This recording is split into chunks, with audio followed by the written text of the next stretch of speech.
আমি যদি স্ত্রীর সাথে হাসি মুখে কথা বলি ওইটাও আমার ইবাদত।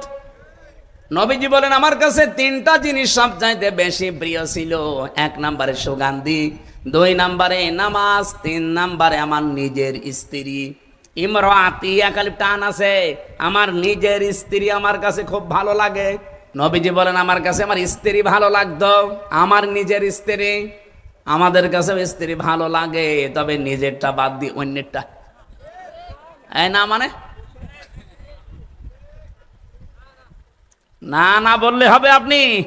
এখানে বহু মানুষ আছে নিজের বর কথা শুনতে তিতা লাগে আর অন্যের বর কথা শুনতে মিঠা লাগে। অথচ নবীজি বলেন আমার নিজের স্ত্রীর সাথে আমি হাসি মুখে কথা বলি, তার হাত চেপে ধরলে যতগুলো ছোটখাটো গোনা ছিল সব হাতের মাঝখান দিয়ে ঝরে যায়।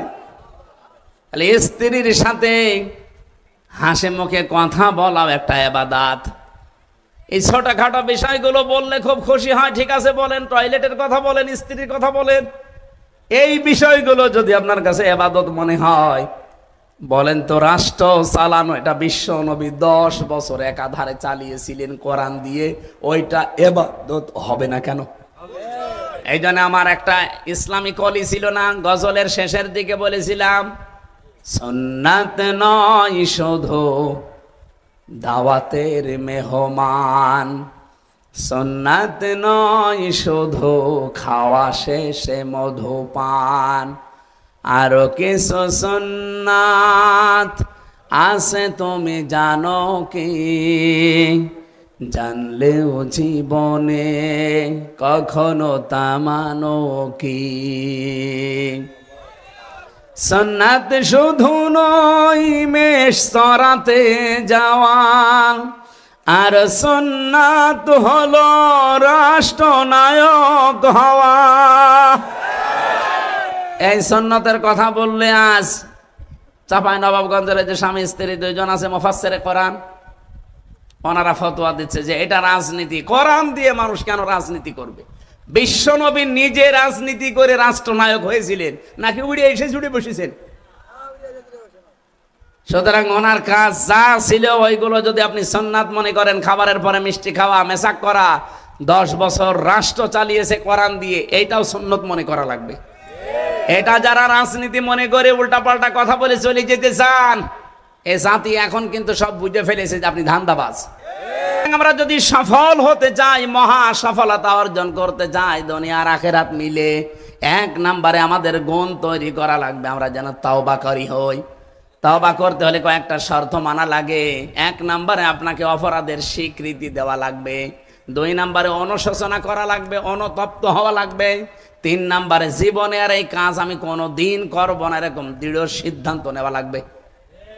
আল্লাহ বলেন 2 নম্বরে আত-তাইবুন আল-আবিদুন, তারা ইবাদতকারী হবে। ইবাদত বলতে শুধু নামাজ রোজা না, এই পৃথিবীতে যত রকমের কাজ আমি করি সবই আমার ইবাদত। আমি যে টয়লেটে যাই এইটাও ইবাদত। এই এদিকে তাকান, আমি বাম পা দিয়ে প্রবেশ করে বললাম আল্লাহুম্মা ইন্নী আউযু বিকা মিনাল খুবুসি ওয়াল খাবাইস, 4-5 মিনিট 8-10 মিনিট আমি টয়লেটে কাটালাম। ওখান থেকে বের হলাম, ডান পা দিয়ে বললাম গফরানাকা আলহামদুলিল্লাহিল্লাযী আযহাবা আন্নিল আযা ওয়া ফানি। এই 8-10 মিনিটে আমি যা করেছি পুরাটাই ইবাদত। বলেন বলেন, আপনি কি কি চিন্তা করেন এখান থেকে যে টয়লেটের মতো এরকম একটা নিকৃষ্ট কাজে 8-10 মিনিট খরচ করে যদি পুরাটা ইবাদত হয়, তাহলে আমার ব্যক্তিগত জীবন থেকে আন্তর্জাতিক জীবন পর্যন্ত আমি যা করব ইবাদত হবে না কেন? আমাদের কাছেও সুগন্ধি ভালো লাগে, কিন্তু অনেকের কাছে দেখি দুর্গন্ধ ভালো লাগে। ওই যে বিড়ি খায় যারা, আপনি কি মনে করেন সুগন্ধ? কি গন্ধ, ওর পাশে দাঁড়ানো যায় না যারা বিড়ি খায়। আমার মনে হয় বিড়ি যারা খায় ওদের জামা নাড়া দিলেও গন্ধ বের হয়। এখানে বিড়ি খান কারা? হাত তোলেন তো। এই এলাকার দোকানঘাট চলে,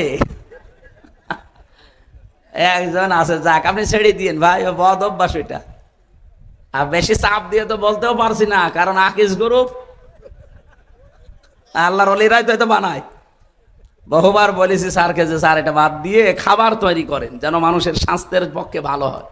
ওনারা ওটা অলরেডি বিক্রি করে দিয়েছে, কিন্তু প্রসেসিং যেটা ওটাতে একদিন 2 দিন ওনার বাবারা করে আসতেছে। আর আকিজ তো উঠেছে এই আল্লাহর ওলি দিয়ে।